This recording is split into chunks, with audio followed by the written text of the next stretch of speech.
Hello, আসসালামু আলাইকুম। আন্নাগো ব্যাকের কি অবস্থা? আপনারা ব্যাক ভালো আছেন নি? আন্নার কি খবর? আন্নাগো দেখামু আমরা সৌদি আরবে কেমনে বাইক জিনিস দিয়াই মানে তলব দিয়াই। এই হলো দোয়ানের কিনারে গাড়ি আমি খায় পারাইছি বুঝছেন নি? গাড়িতে গাড়ি থেকে নামলাম, নামিয়ারে এখন যাম দোয়ানের ভিতরে। দোয়ানদার চাই কি রেডি করছে, কাস্টমার কি ফোন দিছে, আর কি অর্ডার করছে, হ্যালো বুঝছেন নি? ইয়ার হচ্ছে আর গায়ে আর অ্যাপ আছে। এটা হলো আজ যে দোয়ানে কাম করে এই হলো দোয়ানদার দেখালাম না তারে রওনা দিয়ে দিলাম জিনিসগুলো। এখন কাস্টমারের বাসা যাম, বুঝছেন? কাস্টমারের বাসা যাই আর দেখি কি সেবাকার মধ্যে পেঁয়াদি না কিন্তু চালাইতেছে আস্তে আস্তে।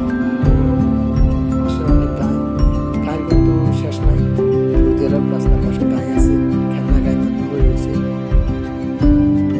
হ্যান্ডেল কিন্তু লাগাইতে হবে, হ্যান্ডেল না লাগাইলে পুষে ধরে। এই দেখেন রাস্তা একেবারে খালি, কিন্তু পাশে পাশে গায়ে আছে। হাঁসের গায়ে গায়ে চলে গাড়ি আস্তে আস্তে আর গাড়ির একটু দেখলাম কি অবস্থা। এখন তো কাস্টমার আগে না